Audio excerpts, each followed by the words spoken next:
Olá, seja muito bem-vinda, muito bem-vindo ao nosso costumeiro semanal estudo da Bíblia, através da lição da Escola Sabatina, sempre trazendo um grupo muito especial de amigos, de amigas aqui, compartilhando aquilo que a gente absorve da Palavra de Deus com você, e você compartilhando com a gente através dos seus comentários, tá bom?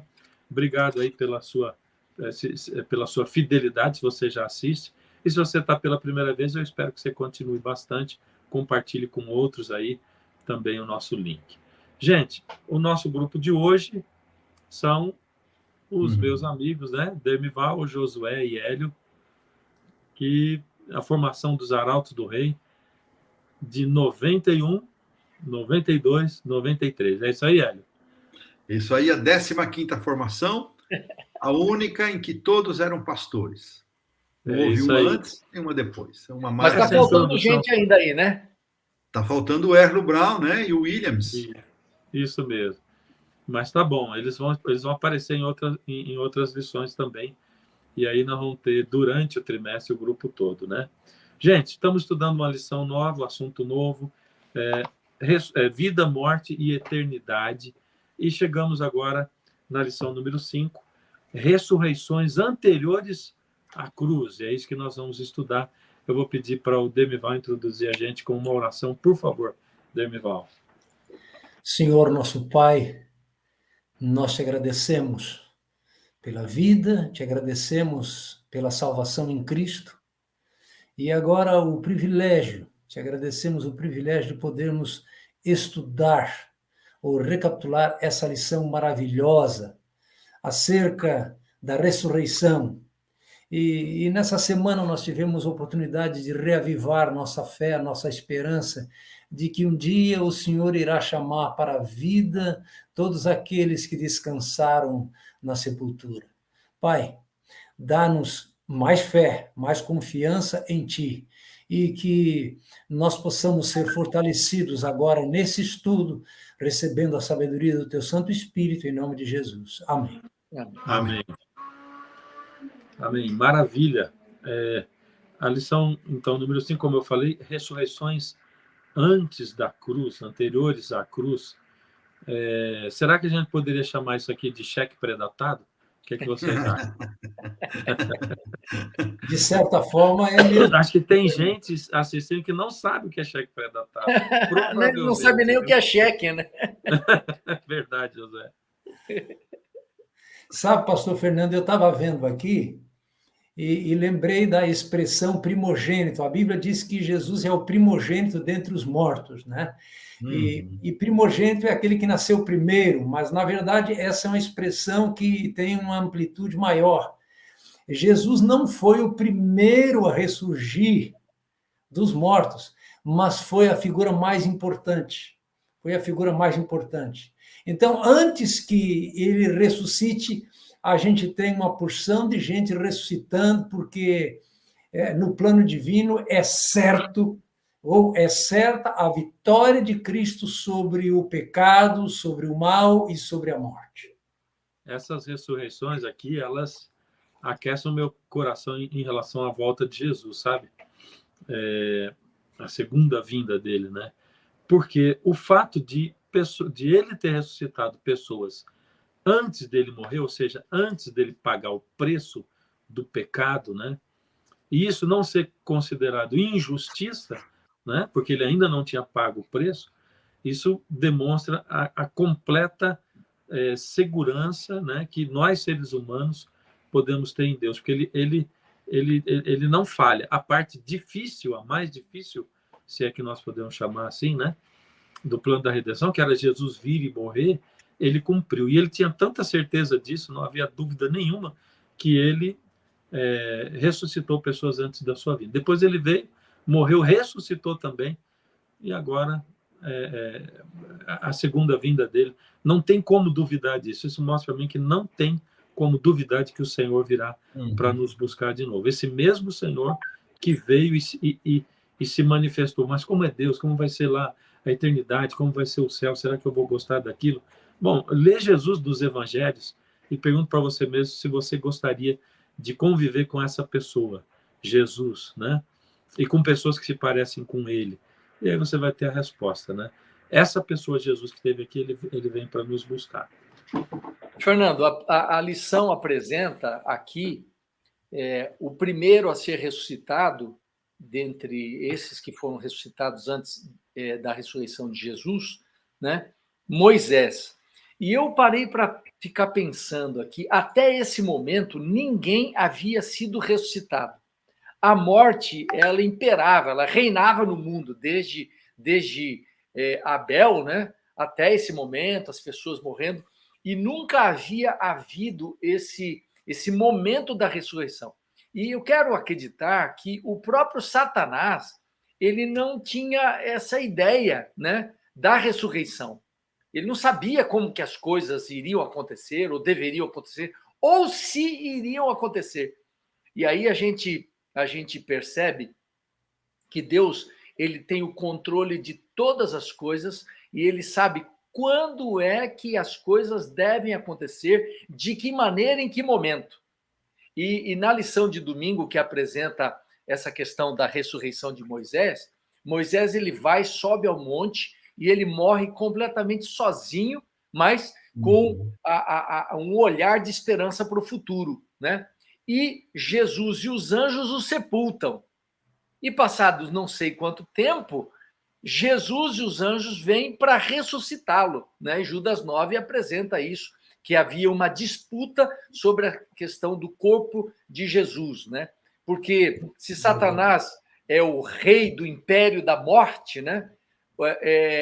O seu reino ali estaria tendo as suas portas escancaradas por ocasião da ressurreição, e ele disputa ali o corpo de Moisés, né? Então, acho que foi uma coisa muito nova para Satanás, nova para todos os anjos, todo o universo, mas, porém, completamente dentro do domínio de Deus, o domínio da vida, né? E a gente fica pensando, por que Deus o sepulta e depois o ressuscita, né? Por que Deus já... Então, existe todo um processo, né? Um simbolismo, né? Bíblico, que Moisés representa aqueles que morreram, mas que serão ressuscitados por ocasião da volta do Senhor Jesus. Então, é sempre muito interessante os muitos pensamentos que vêm à mente da gente com os relatos bíblicos sobre, por exemplo, a ressurreição de Moisés.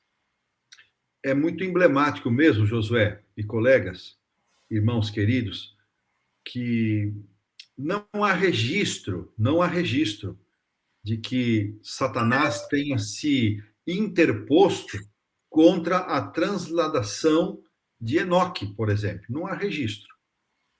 Se ele lançou isso em rosto de Deus, nós não sabemos.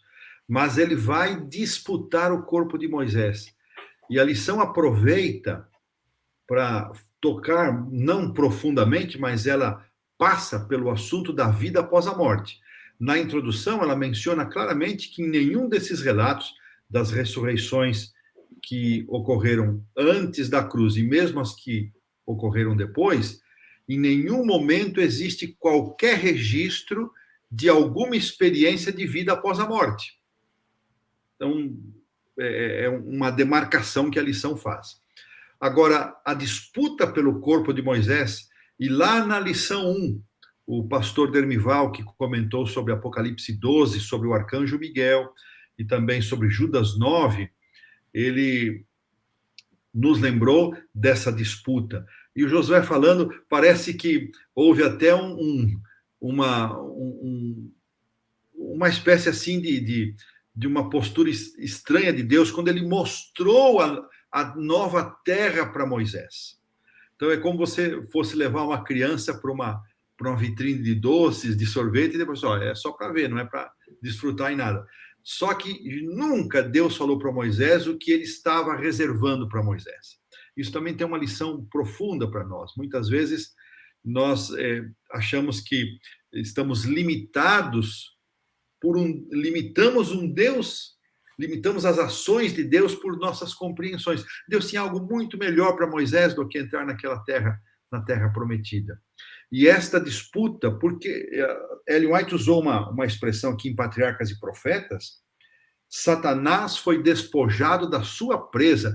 É uma expressão forte, porque dava a impressão, imagina um animal feroz que abocanhou uma presa e não quer soltar aquilo. Às vezes um cachorrinho dentro de casa mesmo pega o osso. Quem mexe com aquele cachorro na hora que ele está com o osso?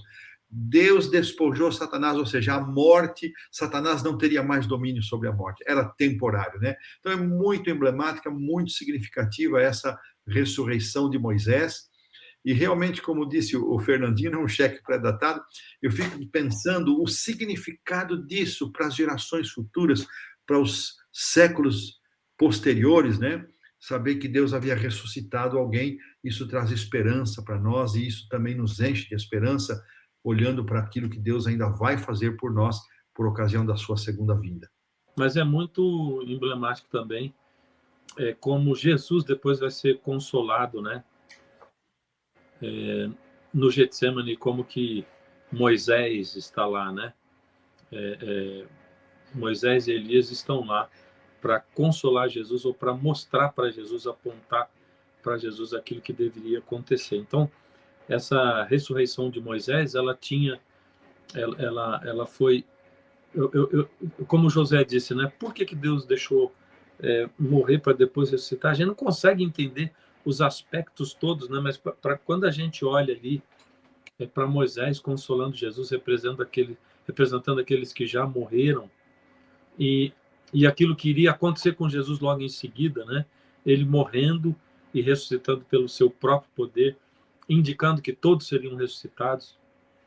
A gente começa a entender um pouquinho mais e abre a mente da gente para esse fato de que nós realmente não sabemos nada. A gente não toca nem na ponta do iceberg daquilo que é o plano de Deus e como ele age nesse plano de amor maravilhoso dele, né? Então vamos lá, vamos passar para a segunda-feira. Aí temos duas outras ressurreições, né? Com dois grandes profetas do Velho Testamento, uma com Elias e outra com Eliseu. E a lição traz aí os textos de 1 Reis 17, 8 a 24, e depois 2 Reis 4, 18 a 37. Eu tenho me apaixonado cada vez mais estudando a vida do profeta Eliseu. Eliseu é um personagem fantástico. Existem 18 relatos bíblicos da vida de Eliseu, sendo que desses 18, 14 envolvem milagres. E há poucos milagres realizados por Elias. E, de certa maneira, Elias é um tipo de João Batista, Eliseu é um tipo de Jesus. São profetas com perfil de contrastante, né? E ambos realizaram um grande ministério. Possivelmente o ministério de Eliseu tenha sido bem mais longevo, e eles tiveram uma preocupação muito forte com as escolas dos profetas, e tiveram esse momento de participar de duas ressurreições. Interessante que os dois eram dois rapazes, filhos, não sabemos a idade, possivelmente crianças ou adolescentes, uma certa idade não declarada, não sabemos se estavam em idades próximas, né? Mas eles eram filhos únicos, Quem já passou pela dolorosa experiência de perder um filho? Eu não passei por isso, eu não posso dizer, nem imaginar o que isso significa, mas me lembro uma vez, estava visitando um pastor numa das capitais aí do nosso país, e naquele dia, por alguma razão, eu faria um evento num final de semana numa igreja grande, e ao invés do departamental da União, que sempre buscava os líderes da divisão, foi me buscar o próprio pastor. E eu gostei de conversar com ele. Entramos no carro. A primeira coisa que esse colega falou para mim foi contar a experiência da morte do filho dele. Isso já fazia 10 anos naquele tempo. Algo que ainda estava forte, machucando o coração. Eu não sei o que significa isso, não sei o que é passar por isso, mas as pessoas que perderam filhos sabem que dor é essa, que momento doloroso. E as duas mulheres, uma viúva, outra de bom poder aquisitivo, ambas perderam um filho. Outra coisa interessante, era nos dois locais, eles hospedavam os profetas, a viúva por designação de Deus, a sunamita, a de Sarepta, por designação de Deus, pedido do profeta Elias, e a sunamita, da cidade de Sunem, do território de Issacar, no vale de Jezreel, ela, com seu marido, fizeram um aposento para o profeta Eliseu. Interessante que outra semelhança que a lição provoca a gente pensar nisso, né? Ambos os garotos foram levados para os quartos onde ficavam hospedados os profetas. Elias toma a iniciativa de levar o garoto para lá, e a mãe, a sunamita, pede que para os seus servos coloque o menino enquanto ela vai buscar o profeta. Uma quarta semelhança muito interessante é que ambas, a viúva de Sarepta e a sunamita, ambas recorreram ao servo de Deus, recorreram ao representante de Deus naquele momento, o que valeria dizer, elas buscaram a Deus por meio do seu representante. Então, essas são algumas semelhanças dessas duas ressurreições. Interessante que elas tinham origens diferentes. Uma estava fora dos domínios de Israel, da região Ciro-Fenícia. A outra pertencia a Israel. Uma era uma mulher pobre, não tinha nada, estava esperando a morte quando Elias chegou. A outra tinha um certo poder aquisitivo, uma certa condição financeira. Isso, que significado tem isso para nós? De que a ressurreição alcança todas as pessoas, seja pobre, rico, estrangeiro, nacional, seja filho do povo de Deus ou filho de Deus sem ser do povo de Deus. Todos serão alcançados por esta promessa, por esta bênção maravilhosa. E como estamos falando dos exemplos de ressurreições antes, não é? da vinda de Jesus, ainda da primeira vinda de Cristo, ainda tem com o próprio profeta Eliseu um dos relatos mais assim estranhos, não é? Quando no seu sepultamento, quando no sepultamento de uma pessoa que foi largada praticamente por uma ameaça da invasão dos Moabitas, está em 2 Reis 13, e essa pessoa foi jogada ali próximo à sepultura de Eliseu e ele ressuscitou. Olha que coisa interessante, né? E eu fiquei ontem, fui dar uma lida nisso no comentário. Por quê? Essa não está na lição, eu estou aqui acrescentando para a gente pensar um pouquinho. No momento em que o povo de Deus estava sendo acossado por inimigos, uma ressurreição desse tipo trouxe esperança para o povo que Deus não havia abandonado. O profeta havia morrido, não havia voz profética audível naquele tempo, mas o Deus continuava o mesmo. Isso serve de lição para nós. Deus continua o mesmo, cuidando do seu povo, mesmo diante da morte, mesmo diante da presença de inimigos, mesmo diante de ameaças, Deus continua cuidando do seu povo. Lições lindas das duas ressurreições, aí que uma sobre Elias, outra sobre Eliseu. Eu ainda trouxe esse algo a mais aí sobre o cidadão que ressuscitou ao tocar na sepultura de Eliseu. Maravilha, ótimo. Amigos, algum comentário ou passamos para terça-feira? Na terça-feira aqui nós encontramos o tema O Filho da Viúva de Naim. E foi escolhido alguns textos aqui comentando sobre a atividade de Jesus, de que havia aldeias inteiras, vilas inteiras, onde você não ouvia um gemido só, porque Jesus havia passado por lá e havia curado todas as pessoas. E quando a gente para pensar em Jesus, né, Jesus era incansável, né? Do amanhecer ao anoitecer, ele trabalhava em prol do bem das pessoas. A lição diz que o coração dele anelava com terna simpatia pelos filhos dos homens. Então, o trabalho de Jesus era extraordinário no sentido de espalhar o bem, o amor, a restauração física, espiritual, emocional. E aí, nesse contexto, né, Jesus estava indo com seus discípulos e com uma pequena multidão ali na direção da cidade de Naim, e estava saindo um cortejo também da cidade de Naim com um cortejo fúnebre, né, onde uma viúva, né, chorava muito por causa da perda do seu filho. Quem sabe era ele o sustento da casa, era a esperança dela na velhice, né? E Jesus se encontra com essa multidão E essa compaixão que ele tinha para com todas as pessoas agora se demonstra ao olhar para aquela viúva, né, desconsolada, sozinha, né, perdendo o filho, a coisa que ela mais amava, e Jesus então se compadece dela, né, e ele para, né, e ele fala para ela, olha, não chora, não chora, mas como é que alguém pode querer que uma pessoa que perdeu um filho não vai chorar? E eu acho que essa ideia de Jesus tem a ver justamente por aquilo, olha, não chora porque eu vou fazer alguma coisa que vai enxugar as suas lágrimas, né? E aí é uma coisa muito interessante no texto, que diz que Jesus ordena ao jovem, né? A você, levante-se. Então a gente percebe aqui o poder que Jesus tem sobre a morte. Pastor Josué, Oi. eu quero só colocar em evidência um detalhe, né? Essa mulher não pediu nada. Não pediu.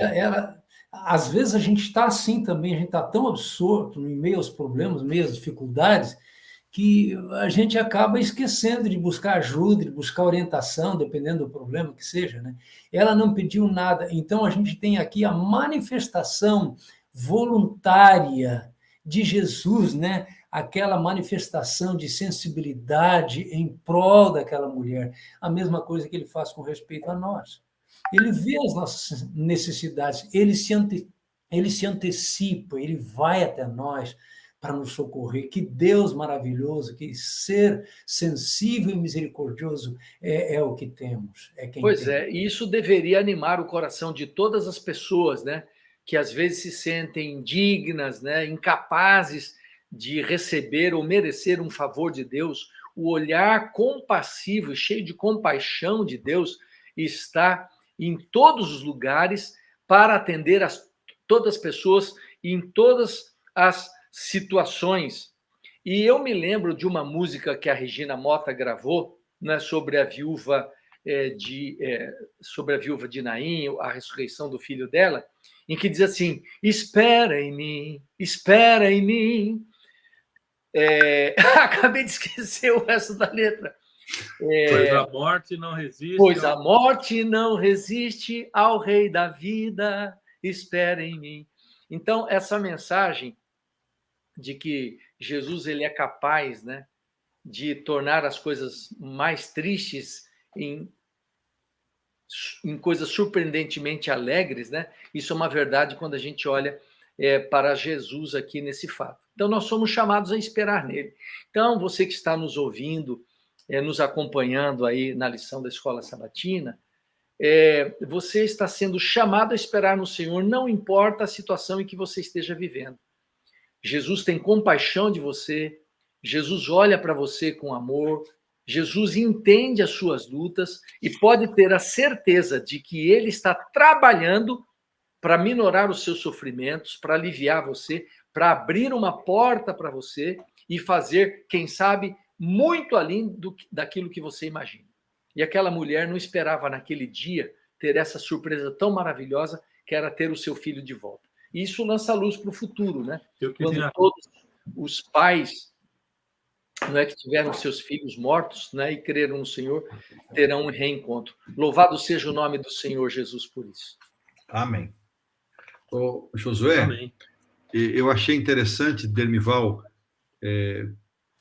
frisar, né, que ela não pediu encontrar-se com as duas mulheres do Velho Testamento que buscaram o profeta e pediram para que Deus pudesse fazer algo por aquela situação. E pensando nesse homem que ressuscitou ao baixar a sepultura e tocar no corpo onde Eliseu havia sido sepultado, nos ossos de Eliseu, eu fico pensando, muitas vezes nós queremos, mesmo nas questões espirituais, trazer para a nossa fé a razão das coisas acontecerem. O que dizer desse homem que ressuscitou, que nem consciência tinha, a mulher que não pediu? Veja que a fé é um elemento importante, sim, mas ela é dom de Deus. Até isso que nós necessitamos para a salvação eu não posso gerar, eu não produzo essa fé. Isso é dom de Deus, ela vem de Deus para nós, e isso fortalece muito mais essa questão da esperança, porque a variedade de pessoas, e ainda a gente vai estudar mais 2 casos aí de ressurreição no Novo Testamento, essa variedade, esses perfis diferentes, eles são totalmente inclusivos, eles abarcam o maior número possível de pessoas e nos estimulam a seguir em frente, a ter fé e a esperar no Senhor. Tem uma discussão relacionada ao valor, ao poder da oração intercessória, né? E aí a pergunta, e aqueles que não recebem intercessão, né, de alguém, Deus então não atua, Deus não olha para eles, né? E é tão interessante que eu tenho procurado entender esse assunto, e eu tenho certeza absoluta que Deus é o Deus de todas as pessoas, por isso que todos os dias eu oro por todas as pessoas do nosso mundo, esses 8 bilhões de pessoas que tem, por todas as famílias do mundo, eu intercedo por aquelas pessoas que não tem ninguém por elas, né? Falo, Senhor, e aquilo que a gente faz através da oração intercessória apenas dá um motivo a mais para Deus agir, né? Dentro do seu amplo complexo de atendimento do mundo, né? Mas uma coisa é certa, Deus tem o seu olhar voltado para todas as pessoas, né, do mundo, né, que são as suas criaturas, são os seus filhos, né, e com certeza tem provisões para fazer frente à maldade, ao pecado, ao sofrimento que as pessoas enfrentam nesse mundo. Amigos, eu queria chamar a atenção para uma coisa, né? Porque eu me lembro que eu preguei num evento para esposas de pastor, um tempo atrás, e aí naquele evento apareceu um vídeo, né, de uma das esposas do pastor que não podia ter filho e depois de anos, aí 10 anos e tal, ela engravidou e tal. E depois disso aí, várias esposas de pastor vieram falar comigo, pelo menos 3, chorando, e a pergunta era assim, puxa, se aconteceu com ela, por que não acontece comigo? Eu estou há tantos anos e tal, e todas elas há muitos anos. E eu tenho certeza que muitas pessoas, quando a gente fala sobre ressurreição, sobre cura, as pessoas dizem assim, tá, tudo bem, é um espectro interessante de experiências de ressurreição, abrangentes, são tipos diferentes, eu sei, mas comigo, na minha família, com meu marido, com meu filho e tal, por que Deus não fez isso, né? E o que eu vejo, olhando para a Bíblia, como a gente comentou agora há pouco ali, né? Moisés foi a primeira ressurreição, né? Quer dizer, quanto tempo sem nenhuma ressurreição, a humanidade toda sem essa manifestação do poder de Deus de trazer de novo à vida alguém. Contudo, Moisés ainda deixa uma interrogação na cabeça dos céticos ou dos fracos de fé, porque Moisés não permaneceu vivo, né? Ele não foi ressuscitado e permaneceu vivo ali. Então, muitos poderiam dizer, mas não está lá o corpo, mas dizem que ele ressuscitou, na verdade. Então, é muito tempo mesmo sem Deus manifestar esse poder e alguém que ressuscitou e permaneceu vivo. E a gente vê que são pontos na história do mundo em que Deus faz milagres, muitos milagres, como o Hélio mesmo destacou, poucos milagres ali com Elias. A gente vê a manifestação de Deus acendendo aquele altar, o fogo descendo do céu, e Eliseu muito mais, né? E aí Jesus vem e tem muitos milagres. Como Josué falou, aldeias inteiras onde não tinha um gemido, porque Jesus tinha curado todo mundo, e muitas vezes as pessoas associam isso a muita fé ou pouca fé, e é uma associação errada, né? E a gente diz, bom, a viúva de Naim, ela não pediu, né, e Jesus fez. Poxa, mas por que não comigo? Então, eu vejo pontos exatos na história e motivos para Deus realizar aqueles milagres, né? Eu vejo com Moisés um motivo muito especial para Deus fazer aquilo. Eu vejo com Jesus aqui um reafirmar daquilo, chamando atenção para o ministério dele, para que isso pudesse ser impactante, alcançar o mundo inteiro, essa mensagem, depois com os discípulos também. E vejo que Deus não faz milagre o tempo todo porque o foco de Deus está na vida eterna para todo mundo daqui a pouco, né? Então, embora tudo isso tenha acontecido, eles devem servir para reforçar a nossa fé, para nos fazer olhar para o espiritual, para o fato de que Deus tem um plano, para o fato de que Deus segue esse plano e de que Ele vai cumprir o plano de nos levar para a eternidade e não nos apegarmos simplesmente a esses milagres em particular, né? Eu acho que a entrega da vida da gente para Deus, dizer, Senhor, guia a minha vida, aconteça o que acontecer, como os rapazes na fornalha, né? Se Deus me salvar, tudo bem, se Ele não salvar, tudo bem também. Isso é o principal na nossa vida, né? Vamos para a quarta, para a filha de Jairo? Interessante, pastor Fernando, né? A gente vê nesses milagres de Deus uma pequena amostra, né? Uma pequena amostra.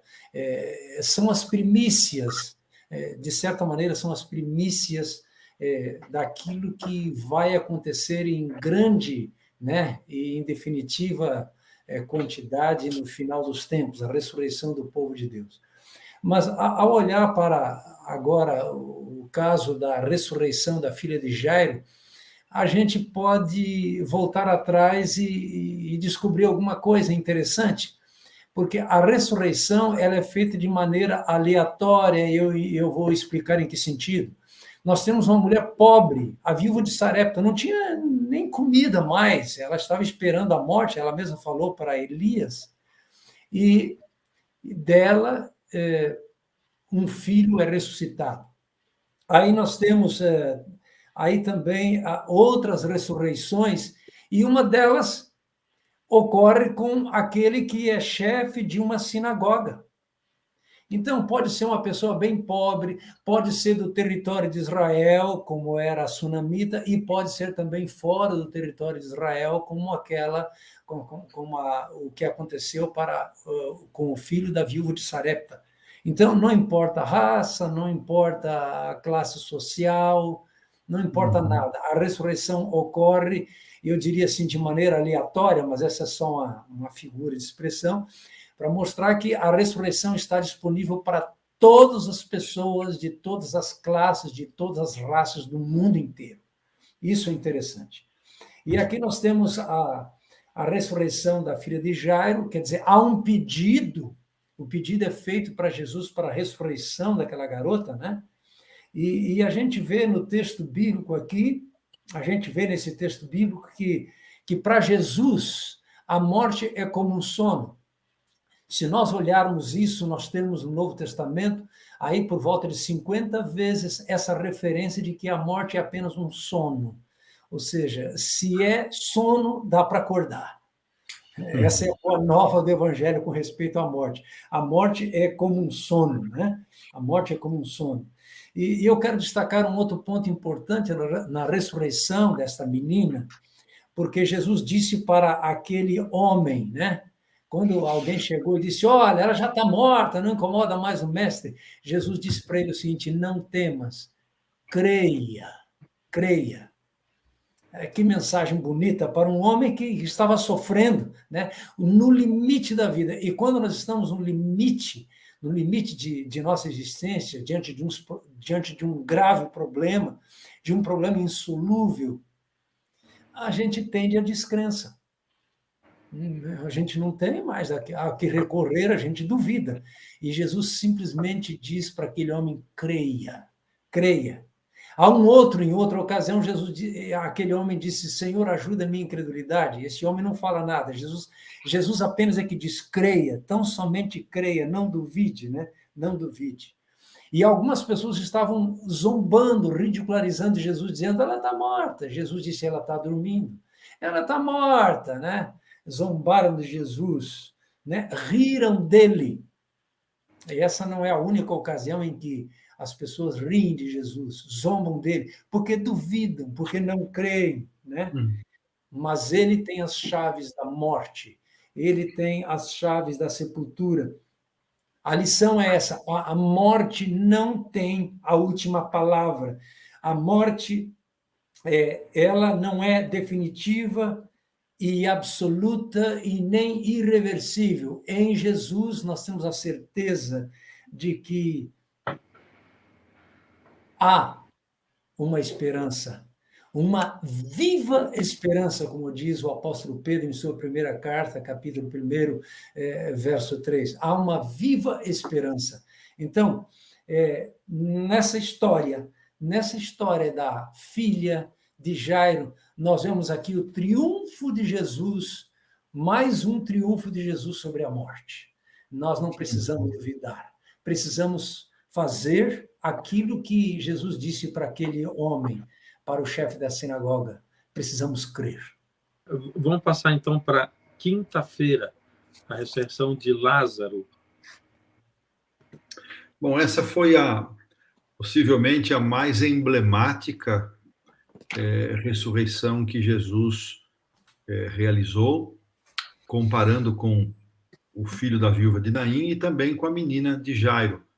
E o pastor Dermival já fez, de forma muito feliz, uma avaliação de que a ressurreição alcança todos indistintamente, de classe social, de raça, de origem. E neste caso de Lázaro tem alguns componentes diferentes, porque se tratava de um amigo de Jesus, uma família de quem Jesus era muito próximo. E aquelas irmãs esperavam muito de Jesus. E deve ter sido para elas uma provação muito forte quando elas tiveram que se despedir de Lázaro sem que Jesus tivesse atendido a expectativa delas de ir até lá e curado. E se Jesus tivesse ido, ele teria curado mesmo Lázaro. Ellen White confirma isso no Desejado de Todas as Nações. Só que elas, as irmãs, ficariam privadas desta experiência de poda, de crescimento em Cristo, de fortalecimento de fé, e também os discípulos ficariam privados desta demonstração final do grande poder de Cristo. Isso tudo estava muito próximo da cruz. Eram dias próximos à cruz. E quando Jesus se dispõe a ir para a Judéia, os discípulos do mestre, mas eles querem tirar a sua vida. Jesus disse, não, nós vamos lá, vamos. Lázaro, nosso amigo, dorme, mas se dorme, então está bom. Não, Jesus se referia à morte. Mais uma vez, a referência ao sono. E nesta oportunidade, quando Jesus chega em Betânia, e depois de encontrar as duas irmãs e aquela cena de comoção, Jesus chorou, demonstrando seu carinho, sua simpatia, não só por aqueles que estavam ali, mas pelos sofrimentos da humanidade. E quando Jesus ordena que a pedra seja tirada, Maria diz, mestre, mas já há 4 dias, já cheira mal. Ou seja, não houve fraude, não foi uma armação, não foi uma encenação. Deus, por meio de Cristo, com o poder de Deus, traz de volta a vida para este seu filho. Interessante que na entrada triunfal de Jerusalém, quando Cristo entra, certamente poucos dias depois, quem conduzia o jumentinho que carregou Jesus era Lázaro. Lázaro ia na frente como um triunfo, como um troféu do poder de Cristo. Foi a última grande demonstração do poder de Cristo para a cidade de Jerusalém e que, lamentavelmente, foi rejeitado esse apelo. Que apelo maior poderia ter ser do que este, né? Ter ali a pessoa a quem Cristo havia ressuscitado, e eles, os líderes, ao invés de aceitarem o poder de Deus, fizeram planos para tirar a vida de Jesus e do próprio Lázaro. Que coisa tremenda. Interessante, pastor Hélio, sim, que o pastor Morris Venden, ele diz assim, que se Jesus não tivesse dito o nome específico, Lázaro vem para fora, que todos os que estariam na sepultura iriam reviver, iriam ressuscitar, né? Tamanho é o poder de Cristo Jesus, né? Então, eu acho interessante esse pensamento, né? Esse pensamento. Um outro detalhe que eu quero destacar é de que a ressurreição de Lázaro, que foi a coroa dos milagres de Jesus, ela ocorre no momento em que os líderes daquela nação judaica tomaram a decisão definitiva, vamos matar Jesus. Ou seja, mesmo um milagre poderoso de alguém que estava na sepultura há 4 dias, morto, mesmo um milagre como esse não evita a descrença, não evita, e também eu diria assim, não só não evita a descrença, como também o milagre não faz as pessoas crerem, né? A gente pensa muitas vezes que sim, não faz necessariamente, não leva as pessoas à crença. Muito pelo contrário, nesse caso, nós temos aqueles líderes invejosos tomaram a decisão, agora sim, vamos acabar com ele, porque antes que ele acabe conosco, vamos acabar com ele. Ô, Denis, só um parêntese aí no que você falou. Me chama muita atenção, né? Me choca, para dizer a verdade, o fato de que o texto da ressurreição de Lázaro ali diz assim, logo após a ressurreição, diz assim, e muitos ali creram nele, né? Quer dizer, não foram todos, né? Quer dizer, muitos creram nele. E como você completou aí, né? Ali se tomou a decisão de matar Jesus, né? Por causa da... Não dá para entender, né? Como é que alguém faz um milagre desse aí, como é que Jesus ressuscita nessas condições todas e como é que as pessoas decidem matar Jesus por causa dessa influência que ele estava exercendo. Isso é um bom, é um negócio para a gente pensar o tempo todo, né? Se as nossas convicções são tão fortes, capazes até de fazer com que a gente se blinde daquilo que Deus está mostrando para a gente, né? Porque nós não queremos ver, porque eu já me apeguei nas minhas convicções particulares e qualquer coisa que for contra isso, mesmo que Deus queira me mostrar alguma coisa, eu vou tentar tirar Deus do caminho, porque vai ser contra a convicção que eu já tenho, né? Fernando, e se nós lembrarmos das declarações do apóstolo Paulo na primeira carta aos Coríntios, capítulo 15, não é? Porque se os mortos não ressuscitam, Cristo também não ressuscitou. E se Cristo não ressuscitou, é vã a nossa fé. Isso, versos 16, 17. E se a nossa esperança em Cristo se limita apenas a esta vida, somos os mais infelizes de todos. E nos comentários da lição, na parte complementar, o Alberto nos faz lembrar que, como adventistas do sétimo dia, nós cremos que acontecerão 3 ressurreições. E muitos adventistas, às vezes, não se dão conta disso. Então, nós teremos uma ressurreição, que é chamada de ressurreição especial, que é simbolizada, de certa maneira, pela ressurreição que ocorreu quando Cristo ressuscitou. Isso está lá em Mateus, capítulo 27. E nessa ressurreição, vão ressuscitar os que contemplaram com zombaria e crucifixão a crucifixão de Cristo, para que se cumpra Apocalipse 1:7, os que mais violentamente se opuseram ao povo de Deus e todos os que morreram na fé da mensagem do terceiro anjo. Então, 3 grupos de pessoas: os que morreram na fé da mensagem do terceiro anjo, os que mais combateram o evangelho e os que participaram, os que viram a crucifixão de Cristo. Essa será a ressurreição especial. Eles ressuscitarão, claro, os que morreram em Cristo, já para a vida eterna, e os que não voltarão a morrer para depois participarem da segunda ressurreição. Então, pouco depois vem a primeira ressurreição, onde ressuscitam todos aqueles que, ao longo de todos os séculos, creram em Cristo, e ao final do milênio, essa chamada segunda ressurreição, descrita ali em Apocalipse 20. Então, escatologicamente, para o tempo do fim, nós esperamos essas 3 ressurreições. A ressurreição especial pouco antes da volta de Jesus, com aqueles 3 grupos de pessoas já mencionados, a primeira ressurreição para os que morreram em Cristo, e a segunda ressurreição, a ressurreição para ver a glória de Cristo e tornarem a morrer. Então é importante a gente lembrar desse aspecto. Como adventistas do sétimo dia, nós não acreditamos na vida após a morte, nós não acreditamos na recompensa imediata, nós acreditamos que a morte é um sono,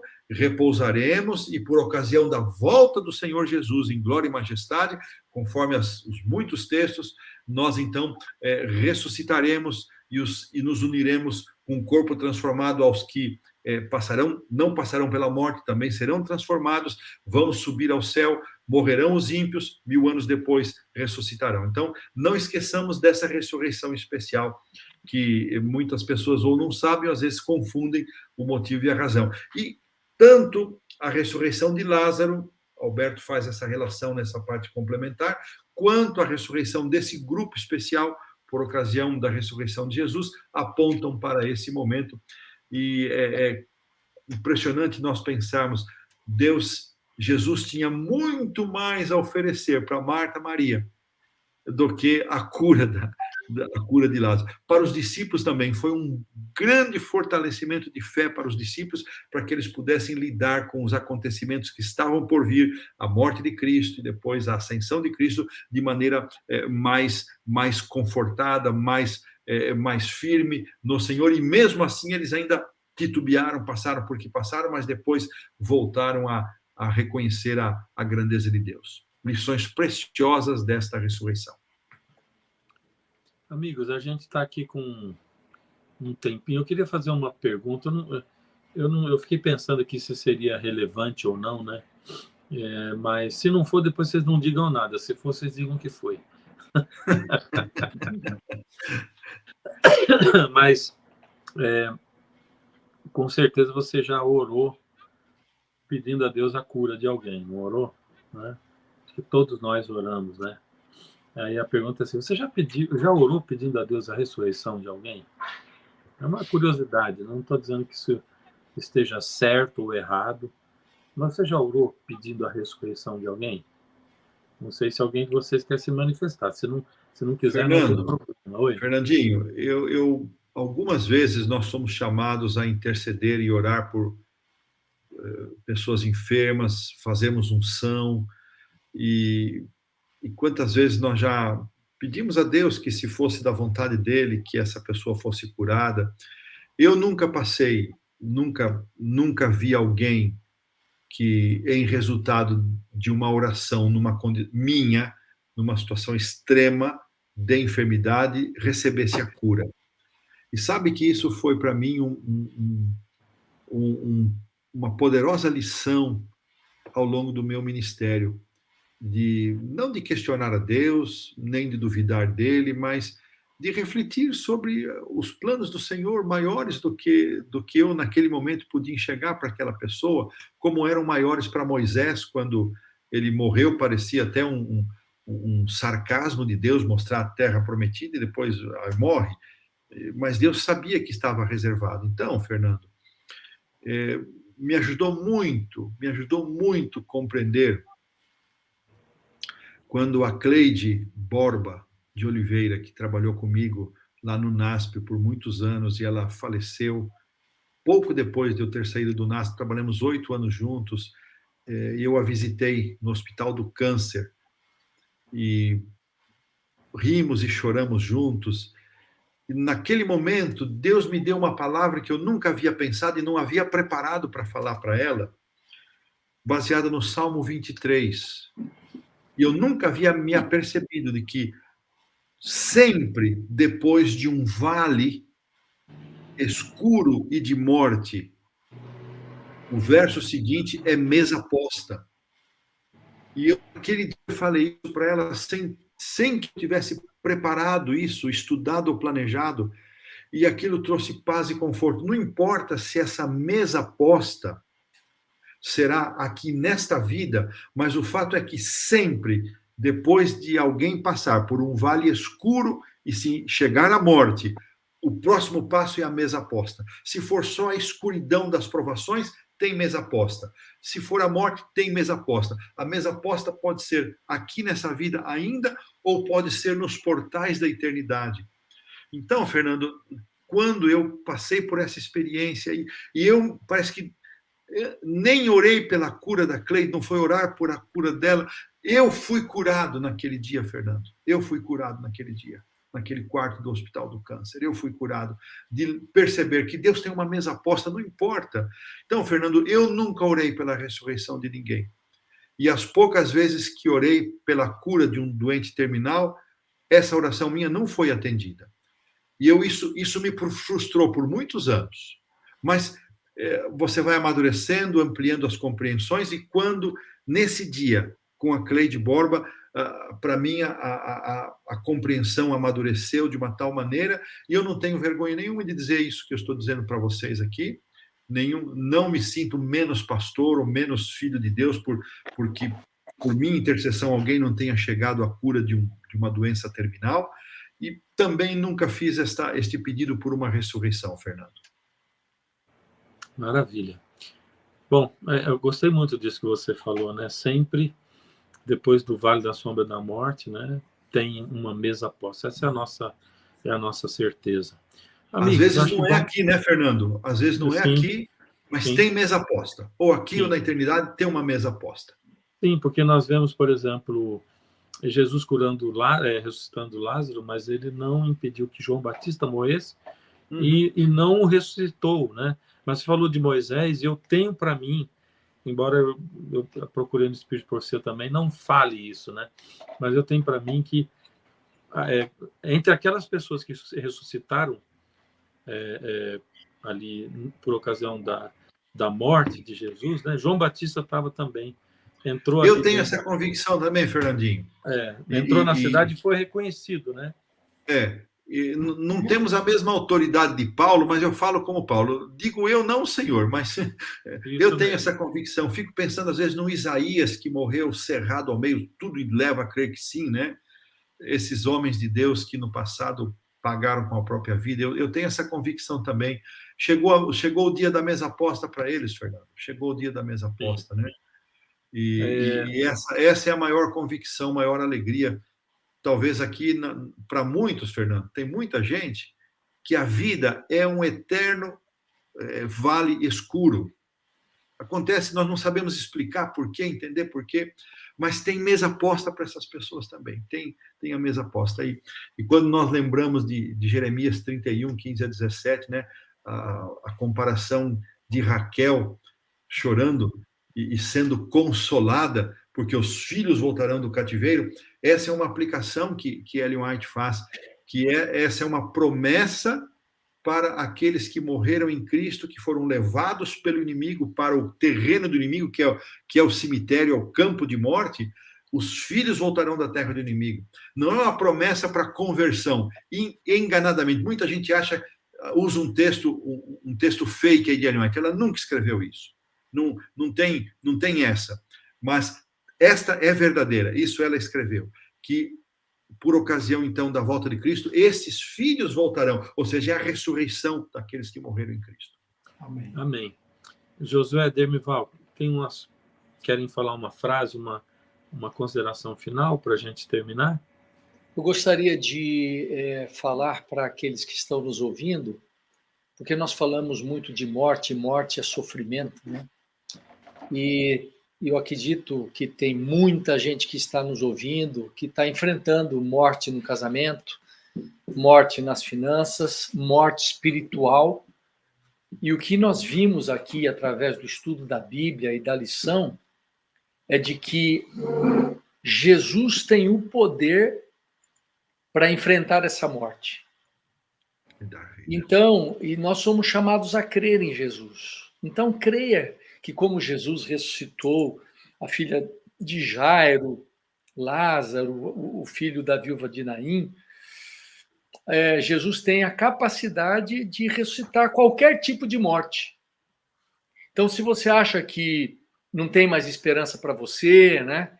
Já faz muito tempo, o corpo já está em putrefação, Deus tem a capacidade, Jesus tem a capacidade de recuperar qualquer pessoa em qualquer situação, seja do casamento, da vida emocional, né, dos relacionamentos, da vida espiritual. Então, você é chamado a crer, e esse poder em Jesus vai operar em você conforme o amor, a graça e a misericórdia dele. Acredite nisso. Amém. Amém, Josué. Que lindas palavras. Eu quero colocar dois textos, né? Dois textos bíblicos e um texto de Ellen. O texto bíblico, nós temos um que diz: aquele que tem o filho tem a vida, quem não tem o filho não tem a vida. O outro texto: eu sou a ressurreição e a vida. Jesus disse isso para as irmãs de Lázaro. Eu sou a ressurreição e a vida. Então, Ellen White diz, em Cristo a vida original não emprestada, não derivada, não é? Que coisa maravilhosa. E essas ressurreições todas que aconteceram, que foram realizadas por Cristo e que antecederam até mesmo a presença de Cristo no planeta Terra, são uma amostra. Ou seja, usando as palavras do pastor Morris Vanden, ele disse assim, falando da ressurreição de Lázaro, ele disse, essa foi uma boa morte.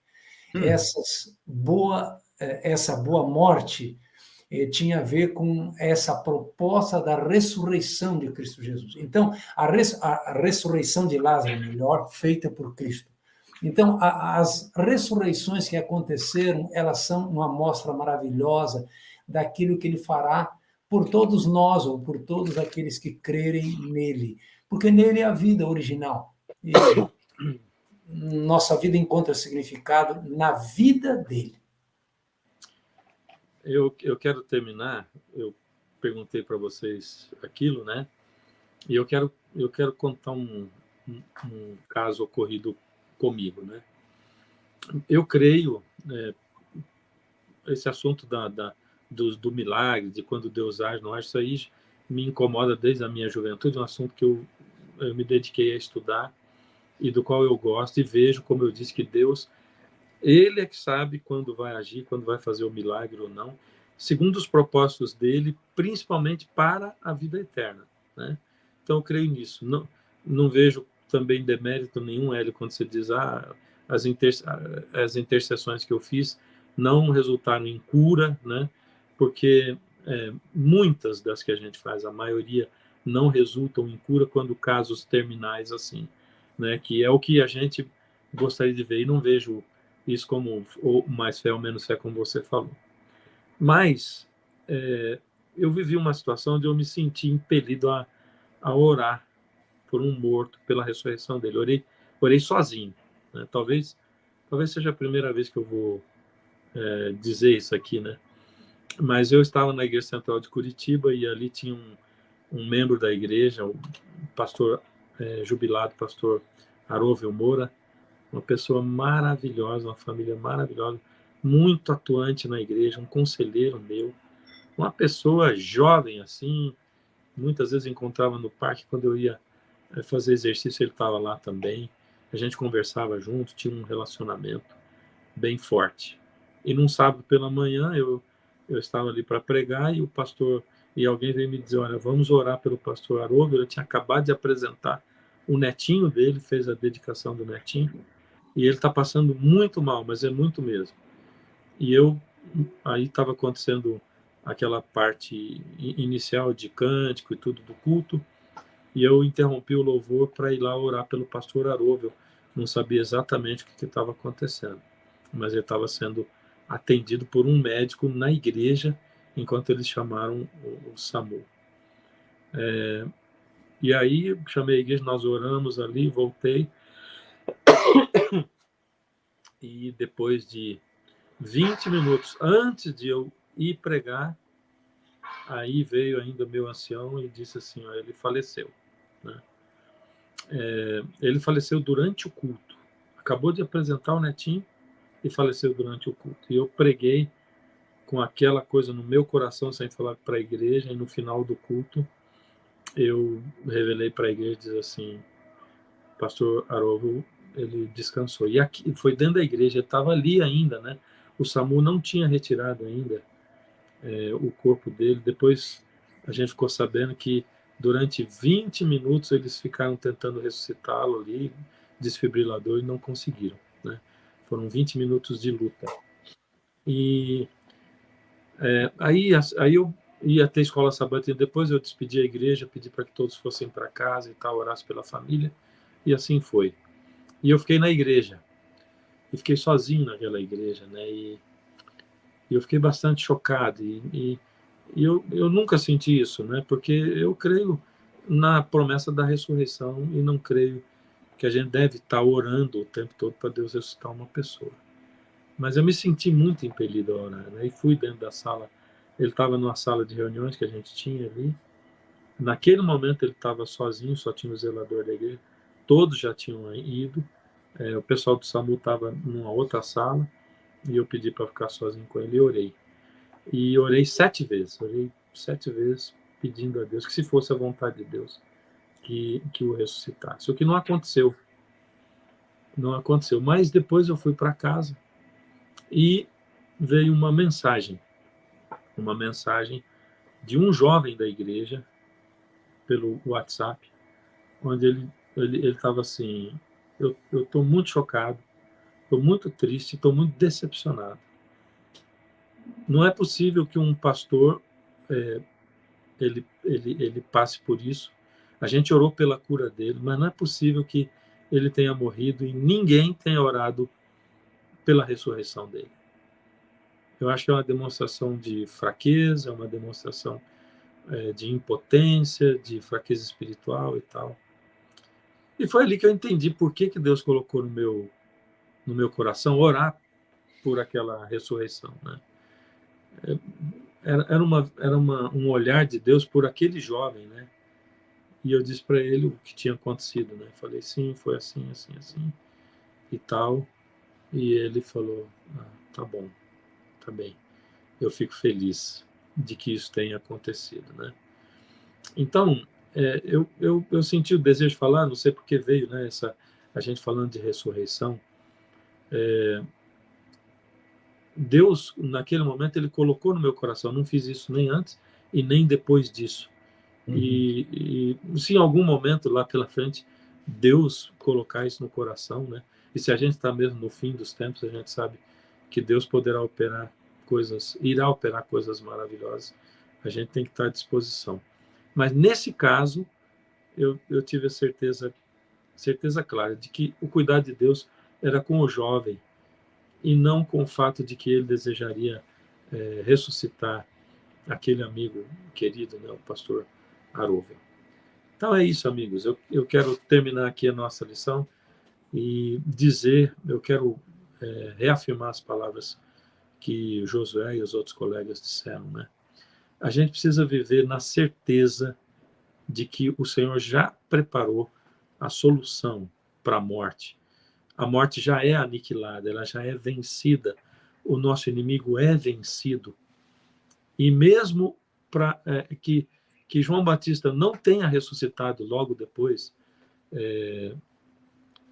da ressurreição de Jesus, ou junto na ressurreição de Jesus, ele dormiu e quando ele abriu os olhos, a volta de Jesus é a próxima cena, porque a morte é um sono, como Jesus fala, né?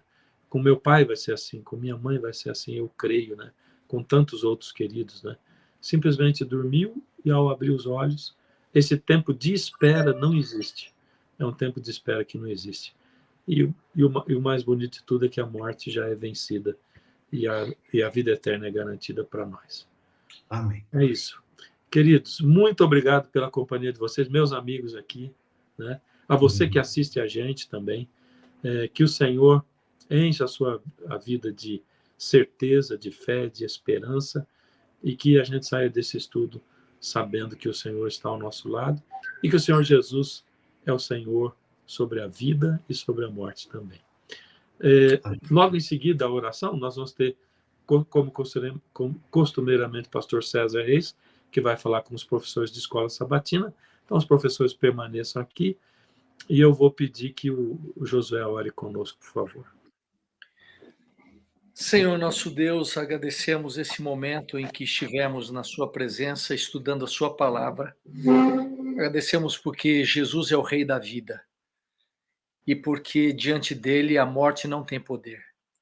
Queremos agradecer pela vitória do amor sobre a morte, a vitória de Jesus sobre a morte. E que essa esperança encha o nosso coração de alegria, de calma, e que nós sejamos consolados diante dos episódios de morte, mas que a certeza da ressurreição seja muito firme em nosso coração. E também que haja ressurreição dos nossos sonhos, dos casamentos, da vida espiritual, e que, crendo em Jesus, o Senhor possa trazer uma restauração de vida completa. Entregamos, Amém. portanto, a nossa vida, a nossa família e o nosso futuro nas tuas mãos, agradecidos em Cristo Jesus. Amém. Amém. Amém. Amém. Obrigado, amigos. Deus abençoe vocês. Obrigado você também. Olá, líderes da Escola Sabatina. Semanalmente nós nos encontramos aqui para conversar um pouquinho, sempre depois da direção do pastor Fernando, com os convidados e convidadas. Nós temos esse momento com vocês aqui para trazer algumas informações, para fazer um bate-papo com você aí que é líder da Escola Sabatina, você que é diretor, diretora, professor ou professora, que tem assistido aqui o nosso canal semanalmente. E sempre depois, então, da lição, nós temos esse momento para conversar um pouquinho, né? Hoje eu quero te agradecer você que se envolveu no aniversário da Escola Sabatina. No mês de outubro, nós separamos para comemorar o aniversário da Escola Sabatina. E aqui na Associação Paulistana, as nossas igrejas participaram ativamente. Eu recebi dezenas, centenas de fotos dos nossos irmãos e irmãs que lideram a Escola Sabatina aqui na associação, o seu programa criativo, usando banners, usando presentes, destacando os professores da Escola Sabatina, presenteando os professores, realizando festas bonitas, criativas, até alguns usaram aí um bolo, né, junto com a comunidade, fizeram um almoço especial depois do culto, mas foi um sábado extraordinário, sábado agora dia 15 de outubro, na semana passada nós tivemos esse dia tão especial. Eu sei que alguns ainda não fizeram, tiveram algumas atividades na igreja, que dentro do calendário, mas vamos fazer agora no próximo sábado, ou ainda se não está agendado, mas faça aqui no mês de outubro. É importante você entender que nós marcarmos a presença, marcarmos esta festividade, né? Nós comemoramos 170 anos da Escola Sabatina. Essa aqui é a primeira liçãozinha da Escola Sabatina. Ela foi escrita por Tiago White, né? E aqui está o volume 1 e o volume 2, tratando especificamente da lei de Deus e também do sábado. Isso foi traduzido, claro que ele foi escrito em inglês, não é? No ano de 1852, ele foi traduzido para o português e as nossas igrejas nós enviamos para cada membro da nossa igreja no sábado, agora dia 15, receberam. Mas se você ainda não fez o aniversário, poderá fazer, porque nós fazemos tudo isso dentro do mês de outubro. Por que isso é importante? Marcar a data é importante, irmãos. Essas datas comemorativas, elas trazem ânimo para a igreja, não é? Relembra a nossa história. E quem conhece o seu passado, vive seguro no presente e com a expectativa do futuro, a esperança do futuro. Então é importante a gente conhecer um pouco da história, destacar um pouco da nossa história. E eu quero valorizar você que fez a atividade na igreja aí, o aniversário da Escola Sabatina, a você que ainda não fez, você ainda pode fazer. E quem sabe você que estava esquecendo um pouquinho, relembra esse conceito, relembra essa data e não deixe de comemorar os 170 anos da Escola Sabatina, tá bom? Obrigado pelo seu apoio, pelo seu incentivo. Continuemos avançando no preparo dos nossos alunos para o reino de Deus, tá bom? Deus abençoe você. A gente se encontra aqui na próxima semana e receba aí a nossa gratidão, o nosso carinho e o nosso apoio pelo bonito trabalho que você faz como líder da Escola Sabatina aqui na Associação Paulistana. Um abraço.